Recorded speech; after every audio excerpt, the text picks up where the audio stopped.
Hello. Hello. How's your day starting out? Very good, thank you. That fan in the background looks very, not sure the word, futuristic, entertaining in the mirror, whatever. Yeah, I guess you're seeing the reflection from the mirror. Exactly. Weird. Yeah, that is weird, huh? I'm finally back in the office. I was on vacation for 2 weeks. It was nice.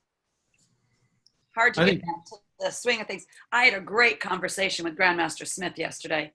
He helped a lot. Very good. Yeah, very good. And he should be joining us here in a minute. He just did a red eye from Vegas back to DC, so we'll see how punchy he is. He and Joe Corley and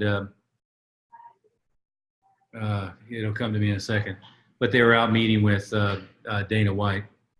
Oh, that's right. That's what I heard. I heard you guys talk about that. It's cool.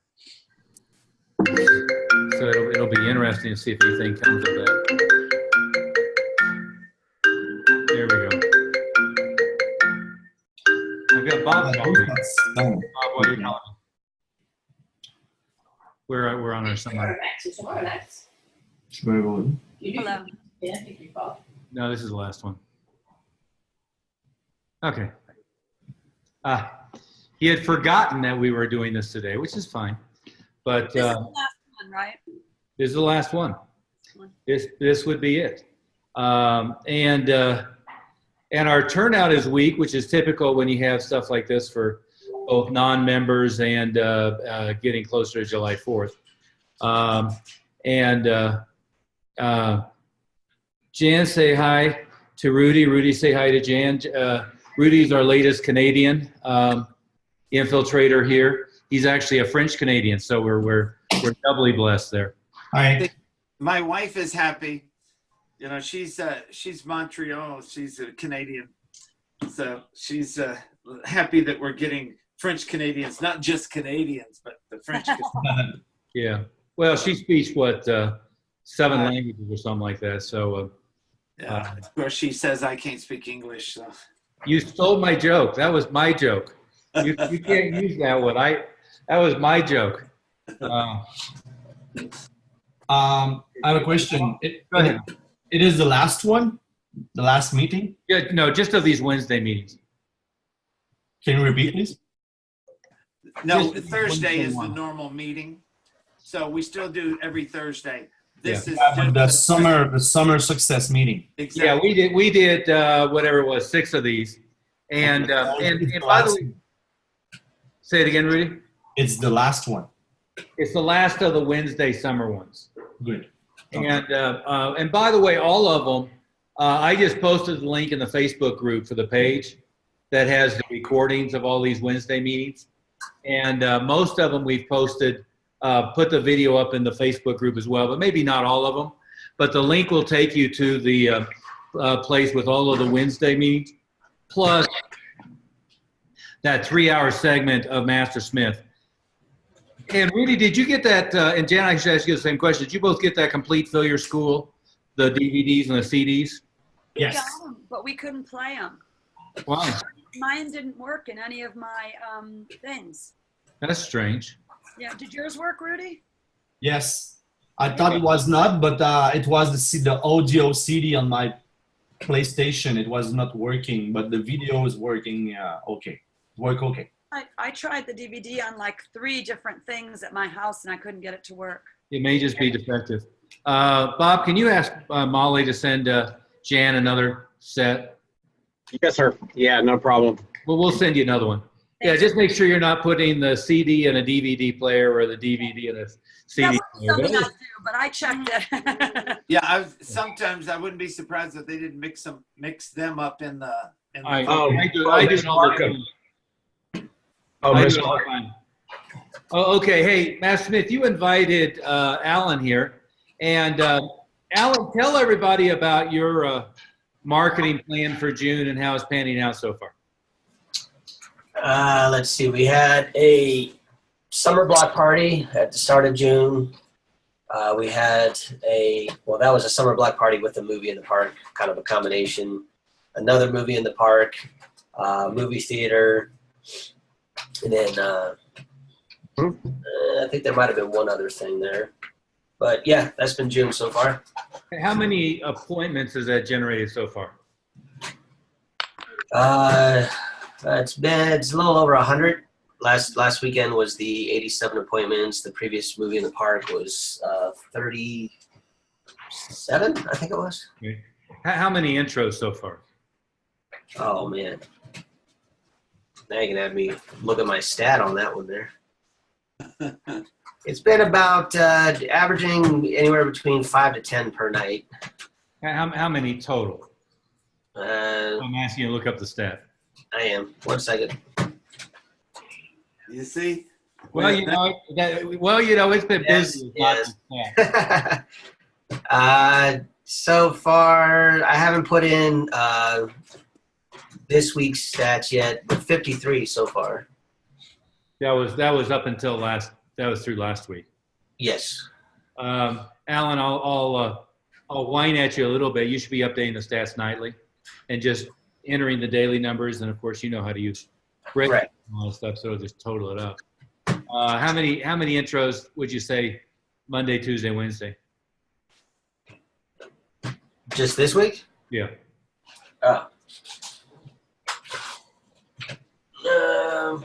8 Monday. And yesterday we had 3 last night. So Okay. 10, 68 then. That puts you at 68. Yeah. Yeah, last week we had the most of them because of the movie theater and the movie in the park. So we crammed them all in the first week. Yeah. How many enrollments are you at from those two things? Well, for the month we're at 17. Okay. And what do you project finishing the week with? You have a lot of intros still this week, right? To finish up in the pipeline. Yes, and then a lot of seconds. Enrollments. I have 3 tonight, 4 tomorrow. So that'll put you at 24. Yeah, so I'm shooting to try to end at about 25 before the end of the month here. Yeah. Jan, Rudy, is this giving you some ideas? So, Alan, walk them through the movie in the park, whatever you called it, how that worked. It's the movie in the park. They do those about once a month here in our, the community. The last one that we did was at the golf course right down the street from us. We just set up our simple booth here. Once people come in, they get settled, find their seat, then they start walking around at the booth. And we did 20 at that one, and then 67 at the movie theater. We're right up front in the movie theater, which helps. They tried putting us off in the corner this time because they had some other booth there, and so I complained to the manager. I was like, yeah, no, I paid too much money to be sitting on the side. I need to be up front. Yeah. So I got moved right up front. So we're right there. As soon as they come into with their tickets, we're right there in their face. Yeah. And, I think that's a valuable lesson for everybody too. Placement is everything at these events when there's other people there. So, Hey, and Bob, you don't necessarily need to be on here with us. Okay. I know we've got you spinning a lot of plates. Okay. All right, sir. Yeah, I've got a couple other things. Yeah. Alan, walk everybody through, Rudy and Jan, what the booth actually looks like, process, script, those pieces. The booth, we have our spin wheel. It's the light up one. It has the LED lights in there. We have a TV on the booth. We put a uniform on there. It's kind of laid out with the logo sitting out front, white belt. And then we just have our sign up clipboards and the schedule. I mean, it's pretty simple. Right. do you have pictures of that, Alan? Yeah, I believe I do. Yes. Yeah, if you could post on the A Facebook couple group, of that'd probably be those, helpful for everybody. Although A picture says 1,000 words. I mean, you try to describe it, but you look at one picture and it kind of lays it out for you pretty quick. Right, but I mean, it's pretty simple. The primary key is that we're right out front with it, and we're really aggressive with talking with them when they as soon as they walk past the ticket guy. So for Rudy's benefit, tell us. Let's say you have the clipboard in hand, and somebody's walking by, tell Rudy how you, because Jan's probably heard this before, but tell Just Rudy what the what script you is. Oh, say. I'll just say, come spin the wheel and some free karate lessons. If they're coming out of the movie theater, because we're right in the front where the two, there's 4 really big ones that are right behind us. When they're coming out, then we'll ask them, hey, have you had a chance to spin the wheel yet? And then we'll come over. This particular one, I was getting a little overly aggressive, but it was good because I managed to get a few people that were wanting to ignore me and walk by, but I talked to them to get back over and spin it. No such thing as overly aggressive, if you believe. Yeah. And once they spin the wheel, what's the script next? Yeah. So it was pretty fun to be able to get them to do that. It almost was kind of a bit of a game there, but it's basically they come spin the wheel. Once they're spinning the wheel, we let them know we're with Mile High Karate. We're up here on 112th and Federal. We're scheduling some times for you guys to make it in for that first appointment here. And, go ahead and fill this out, just some basic information. We hand them the clipboard. They get that done. We let them know. If they're kind of hemming and hawing, they're not sure about their schedule, we let them know. Spots are filling up fast. We like to, tentatively put you down for a time. This way it secures your spot. And if you need to reschedule, when we give you a call to confirm, if it doesn't work out, let us know. But those are for the ones that are kind of, giving us a hard time on scheduling on the spot. Because my main purpose, and like what I talk with all my employees, is I'm not here to get leads. I'm here to get appointments. That's an important point. What percentage of the people who spun the wheel made an appointment? This one was a much higher one. We were probably at more at the 85% for appointments versus none. I was really stressing this time around and moving forward, of course. And this was based off of our last call that we had with you guys. Make a note. Stressing is good. There's no such thing as too aggressive.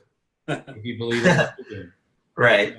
But based on our last phone call that we had, you were talking about building a lot more rapport when you're there and really stressing the importance of getting that appointment. So that was the main focus. So we were very chatty, talking a lot, getting that rapport, really pushing to get those appointments. So out of those 67 at the appointment, or what am I saying? At the theater, there may have been, I think it was 10 that were not scheduled. Okay. So we were really pushing hard. So of course for us, now that we know, based on our last conversation with that's moving forward, that's how we need to be all the time to get those high numbers. And your show rate's been pretty high. What percentage would you say have shown up so far? For the intros, 57%. So far, okay. It dipped. Yeah, the first week there was quite a few that came in. I mean, we were super swamped. I've been kind of living in the conference room for the last week and a half, which is good. Yeah. But okay. Jan, Rudy, any questions of Alan before we let him go? You good, Rudy? Alan, let me ask you another question, just because I want to stress out and blow Rudy's mind a little bit. Alan, would you tell Rudy when a new enrollment enrolls, those 17 enrollments so far, how much they're paying initially, what they're paying monthly for what term? So they're doing $247 a month. We're just talking about a single student right now. And then they're putting down $447. Okay. I'm not even doing a summer special this time around like I've done the last couple of summers. I'll do a back to school special, but right now we're focusing a little bit more on kind of upping the cash in house again, like what we talked about last week. Okay. So tell them about your renewal pricing. Single again, renewal. We have the two options. The 72 option is or 72 month is $397. 60 month is the $497 with $997 down.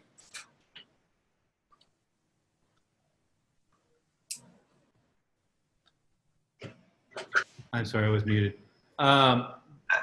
Rudy, U.S. dollar exchange rate right now, I think, is 0.7. Yep. He's charging 247 a month. He's really charging 352 Canadian. That's right. And the renewal rate, what's your monthly on leadership, Alan? If they do a 72 month, it's a 397 option. The 60 month is 497. That's 567. Sorry, it's a 48 month.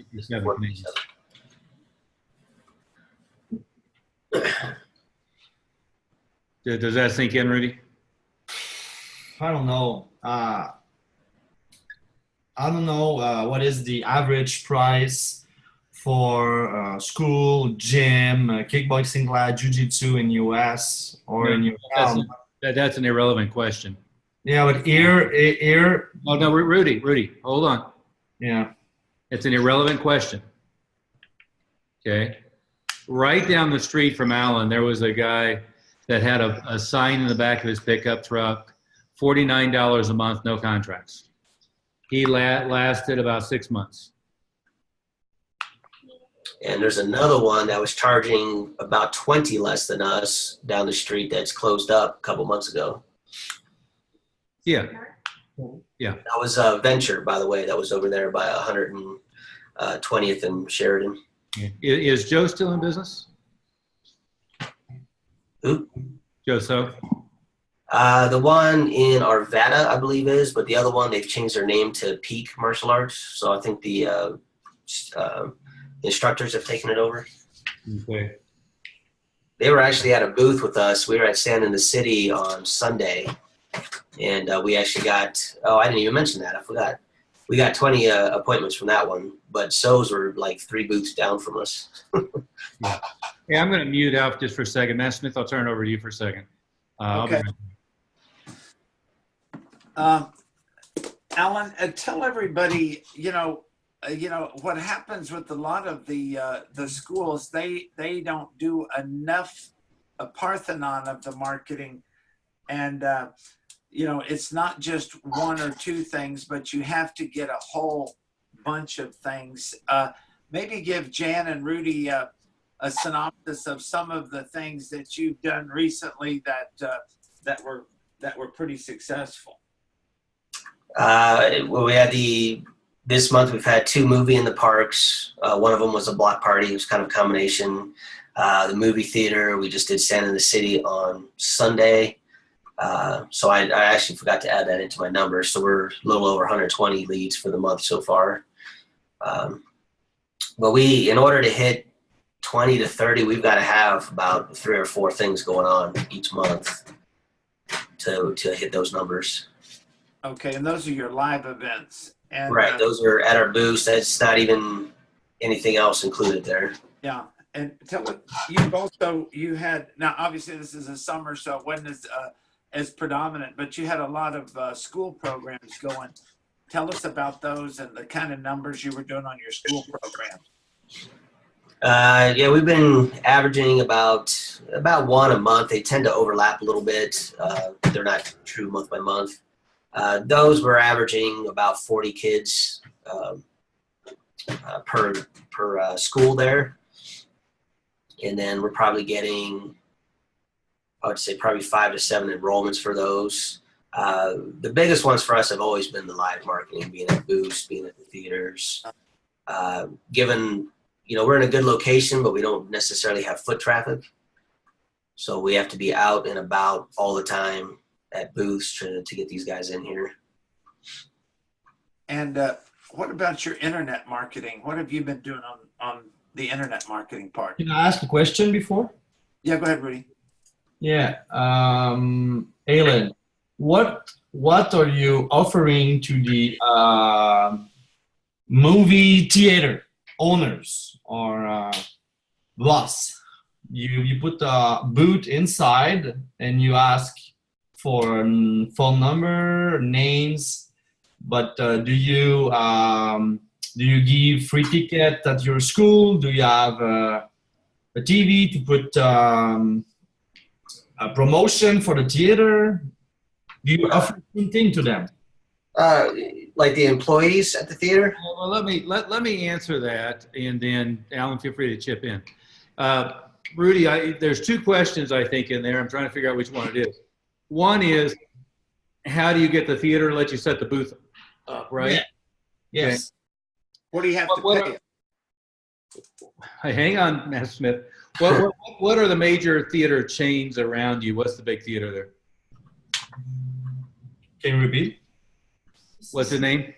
Cineplex. Okay. Do you have Regal? No, Hang it's on, Master Smith. Cineplex. Cineplex. I think that Cineplex is part of the National Cinemedia Network. I wouldn't swear to that. But there's, in North America, which I think is true in your area as well, there's a company that's owned by Regal and AMC Theaters that's called National Cinemedia, NCM. And I may be wrong, I haven't looked in your area recently, but if you go to ncm.com, it'll show you what theaters they control.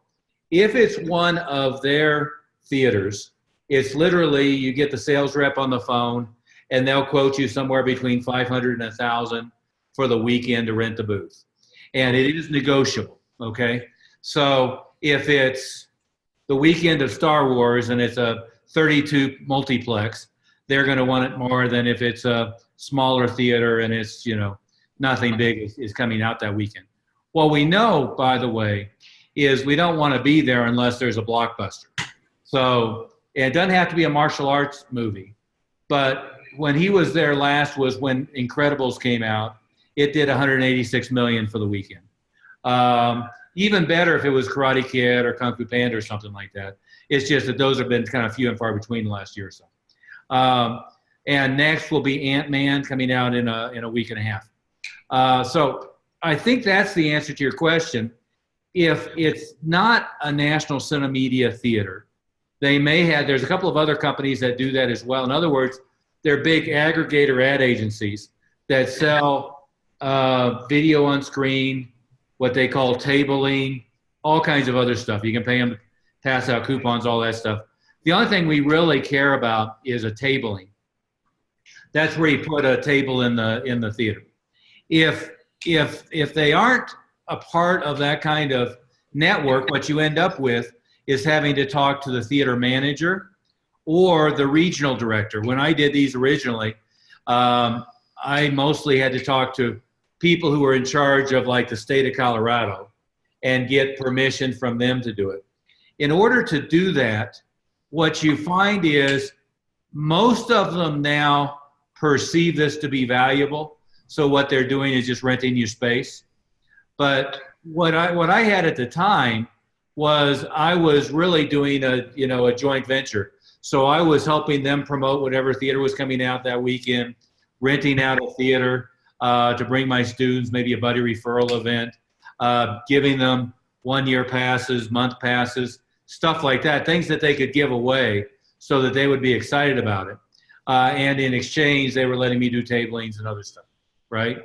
But if you ask, for instance, what Alan was doing, we were just paying National Cinemedia. It's an AMC theater. Alan, how much were you paying them? We are actually at a discount. It's normally at $750 a weekend, but they have us in at $500 every weekend.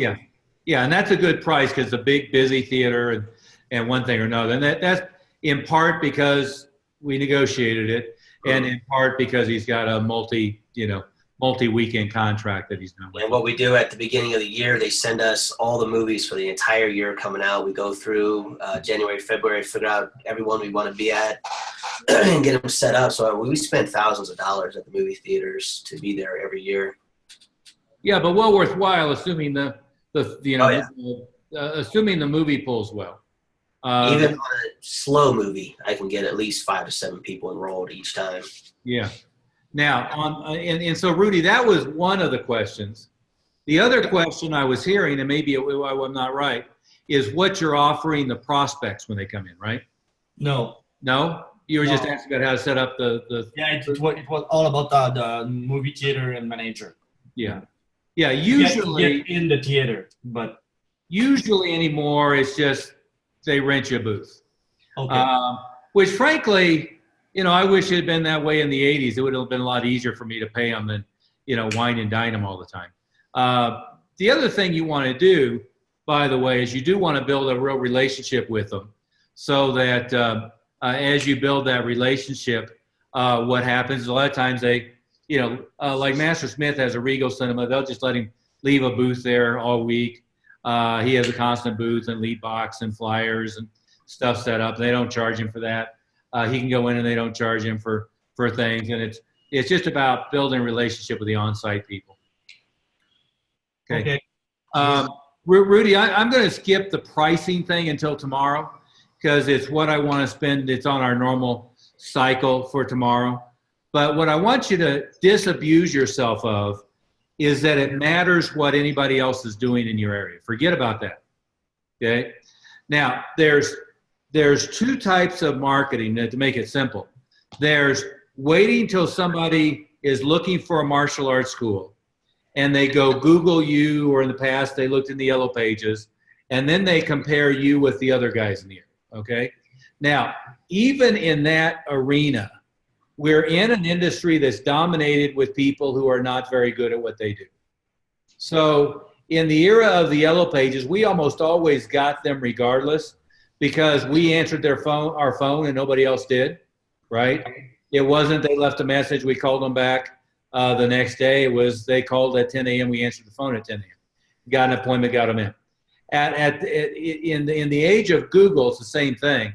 If they opt into the website, pick up the phone and call you, or they opt in and you call them immediately, in almost all cases, you're going to be the only one that they got hold of, and then it puts an end to their shopping, right? But in all other arenas, listen to what Alan's saying. He's made over 100 appointments for people who in 99.5% of the case weren't out looking for a martial arts school, weren't thinking about looking for a martial arts school. This was a little bit out of the blue. Now, when they come in for an intro, what they decide is, do I like this or not?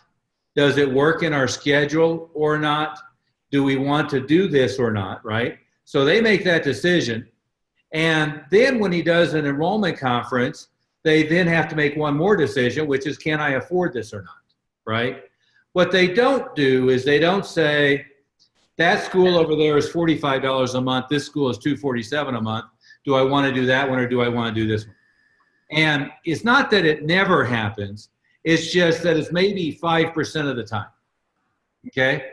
So what you get is all of what most martial artists do, of like calling everybody, going to a tournament and asking them what they're doing, listening to people tell you what the other karate school down the street is doing. All of that stuff that's normal is irrelevant, right? I don't want to know or care what anybody else is charging. And Master Smith can tell you, when I moved to Denver, what Junery Institute was charging was over double what the next higher school in the Denver metropolitan area was charging. Like over double, right? And, in today's terms, it was about $250 a month back then, inflation adjusted. And the next higher guy was probably $95 a month.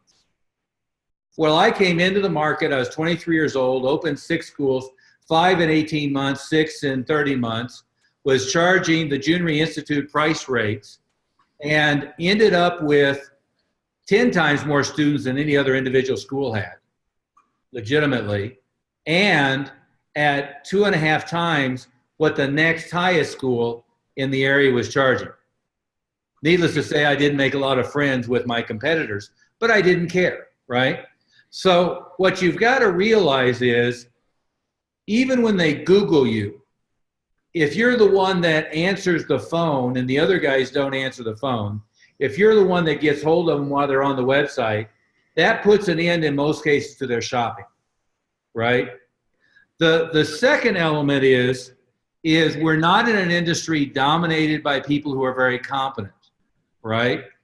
And you have some probably some schools around you that are halfway decent.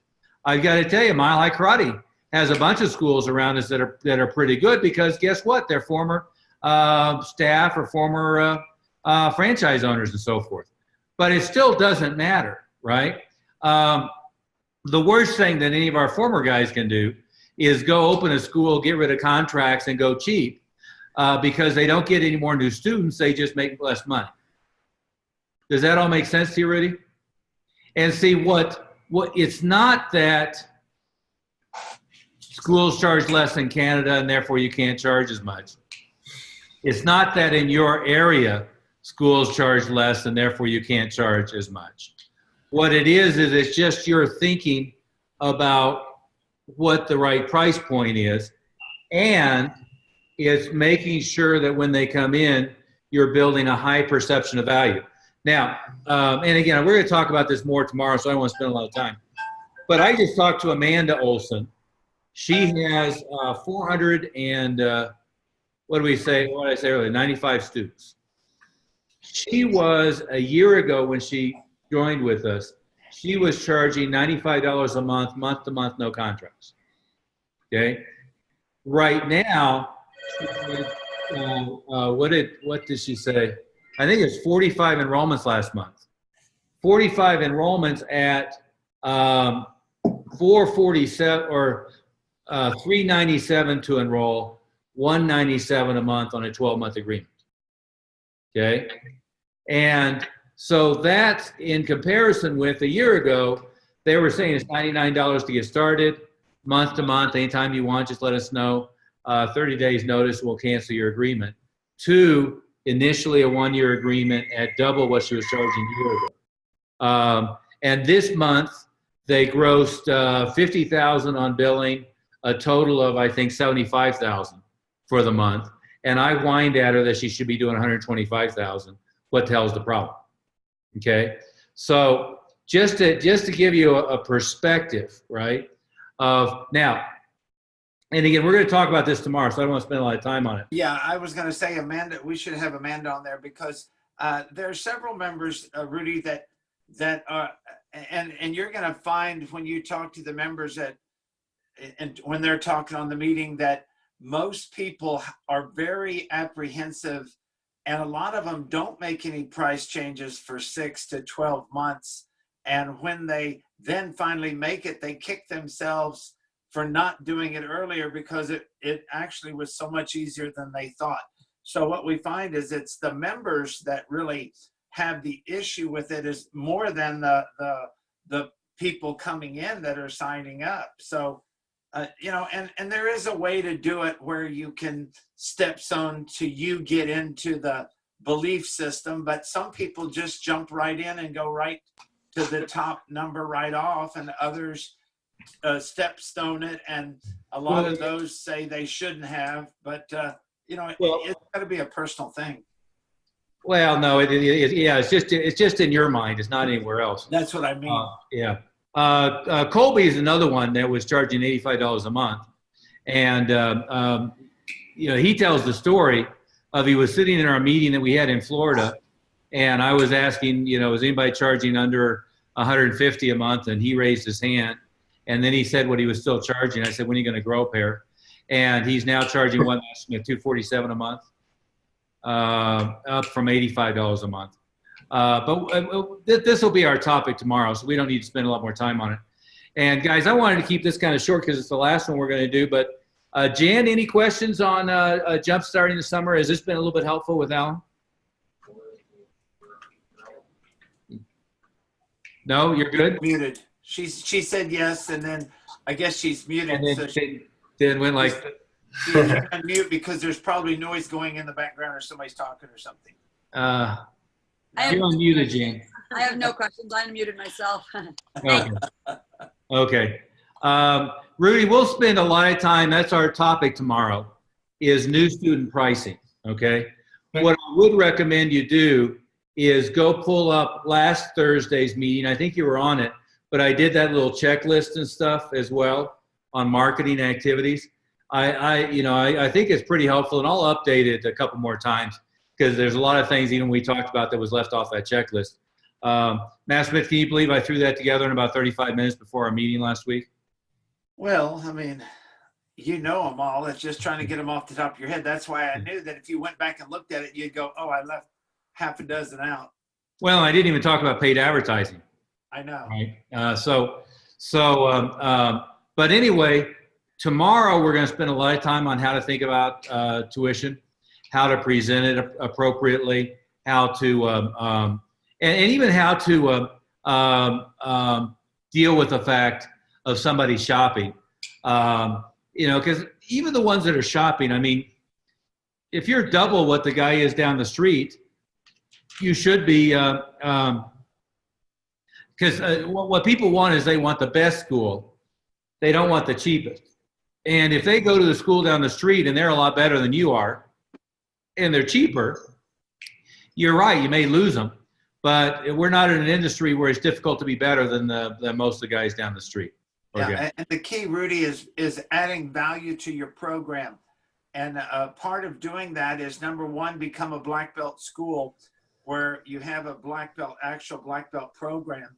And number two is adding that character development program with those student attitude sheets that, that are doing those habits that the parents want their kids to do. Yeah. And they place a big value on that. I rest my case. Any topic can get you back to any one of three topics. Yeah. But we'll go tomorrow together. I have a meeting with Master Smith at 12. 12 Eastern. Okay. Yeah, and we should probably, Rudy, quit doing any kind of calls like that because it's right before our other meeting. Yeah. You end up being on the phone so long.